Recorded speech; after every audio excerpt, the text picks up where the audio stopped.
kota tentu memiliki cerita masing-masing, termasuk beberapa kota wisata yang kemudian berubah menjadi kota hantu. Awalnya, tempat-tempat ini ramai sekali dikunjungi orang sebagai tujuan wisata maupun pertambangan. Sekarang hanya tersisa bangunan yang lama ditinggalkan para penghuninya. Tidak ada yang bisa menebak siapa yang tinggal di dalamnya sekarang. Yang jelas, berbagai bangunan ini sengaja dibiarkan begitu saja karena berbagai faktor, seperti karena bencana alam, dan sebagian lagi ditinggalkan begitu saja. Berikut, On The Spot merangkumnya dalam 7 kota wisata jadi kota hantu.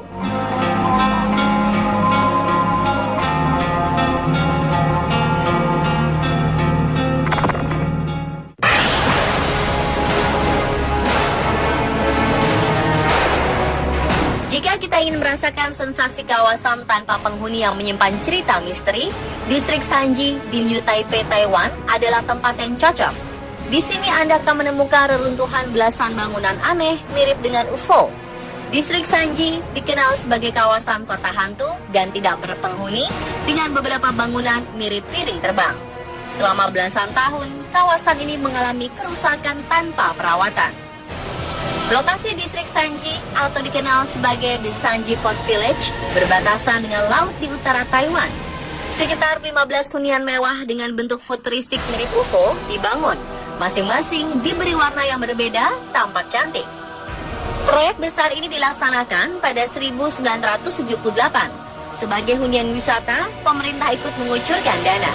Sayangnya, para investor mengalami kebangkrutan pada 1980, sehingga proyek pembuatan The Sanji Port Village terpaksa dihentikan sebelum selesai.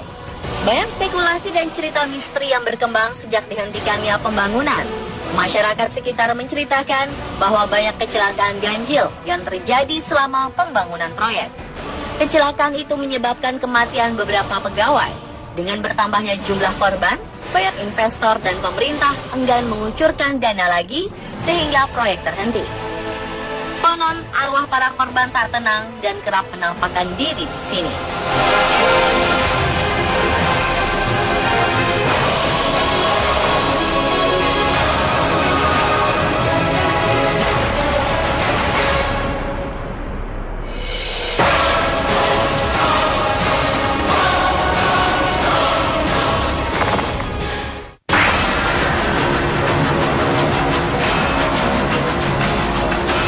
Pada 1859, 2 penambang menemukan sumber emas. Sayangnya, salah satu penambang mati beku dalam badai salju musim dingin. Kematiannya menjadi bayangan bagi masa depan tambang emas Bodi di kemudian hari.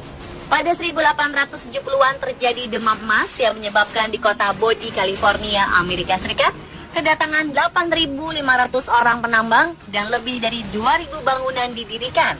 Namun pada 1892, kebakaran menghancurkan sebagian kota dan kebakaran lain yang terjadi pada 1932 menghancurkan hampir semuanya, hingga tersisa 10%-nya saja. Hari ini Bodi menjadi kota yang dikunjungi wisatawan, bukan lagi sebagai tambang emas, melainkan kota hantu yang telah membusuk.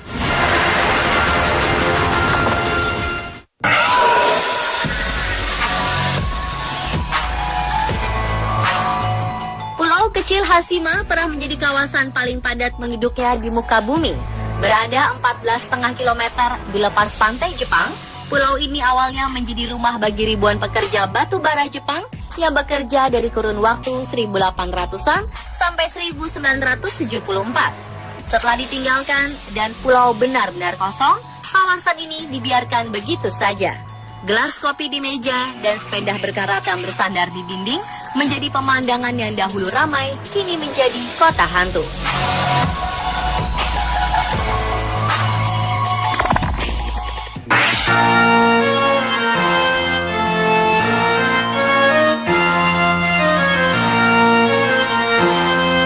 Kennecott adalah kota pertambangan tembaga yang berdiri di awal abad ke-20.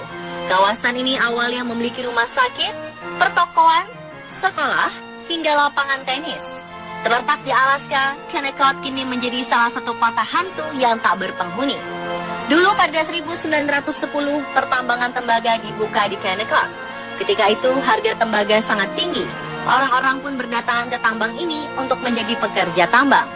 Sejak tambang tembaga Kennecott dibuka, dibangunlah sebuah kota untuk menampung orang-orang yang datang. Kota ini berkembang menjadi kota yang ramai. Berbagai fasilitas dibangun untuk kebutuhan penduduk kota. Ada restoran, rumah sakit, dan lain sebagainya. Hingga pada 1938, harga tembaga dunia jatuh. Tembaga tak lagi berharga.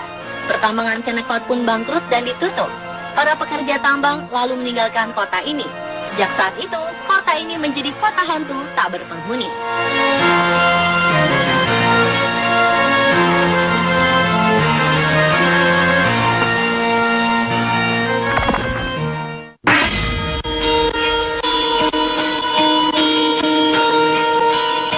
Farosa di Siprus awalnya menjadi kota yang ramai dikunjungi wisatawan karena terkenal dengan pemandangan pohon palemnya yang berjajar rapi. Ratusan hotel, rumah, dan berbagai bisnis bermunculan seiring dengan berkembangnya Farosa sebagai salah satu tujuan wisata. Namun wajah kawasan ini berubah total pada 1974 saat Turki melakukan invasi ke Siprus. Kini Farosa adalah kawasan yang disesaki ular dan tikus, dan sebagian tanahnya dipenuhi kaktus. Hotel mewah yang pernah melayani banyak orang ini kini hanya menyisakan puing-puing. Tak satupun orang warga yang datang kembali, karena tidak satupun orang diizinkan masuk ke kota hantu ini.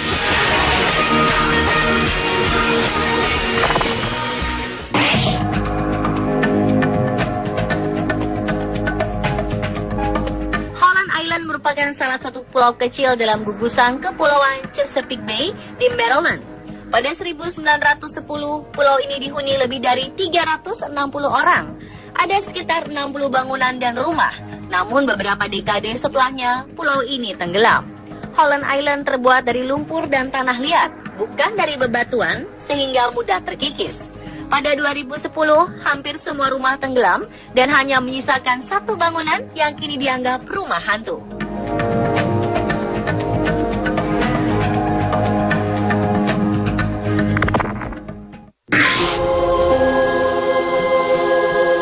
Taman Festival di daerah Pantai Sanur, Bali merupakan salah satu tempat yang dulunya akan dijadikan sebagai taman festival terbesar di Bali. Sayang, bangunan ini dibiarkan terbengkalai. Beberapa bangunan tua dibiarkan begitu saja selama belasan tahun. Kini hanya tersisa bekas bangunan yang sudah tidak terawat lagi. Oleh karenanya, tempat ini kemudian dikaitkan dan dikenal dengan aura-aura gaib yang kental. Masyarakat sekitar bahkan menyebutnya dengan nama Kota Hantu.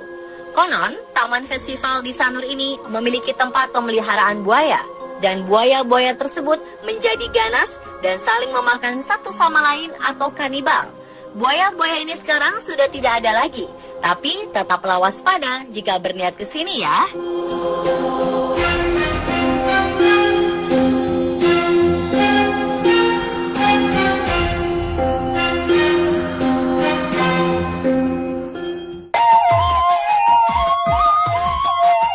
Via Epecuén di Argentina dulunya adalah kota wisata indah yang dikelilingi oleh bendungan dan selalu dipadati oleh pengunjung. Namun pada 1985, resor wisata ini mengalami bencana banjir yang mengalir dari Danau Epecuén setelah terjadi hujan lebat yang menyebabkan bendungan hancur. Hujan itu membuat volume air naik setinggi 10 meter. Peristiwa ini memaksa para penduduk meninggalkan kota. Air banjir akhirnya surut setelah lebih dari 25 tahun. Pohon-pohon dan bangunan hancur menandai kembalinya kota hantu ini.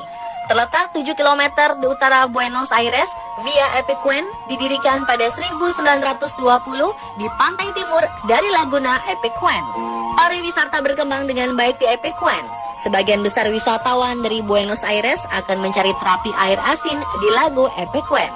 Pada puncaknya, Via Epecuén memiliki kapasitas untuk menampung 5.000 pengunjung.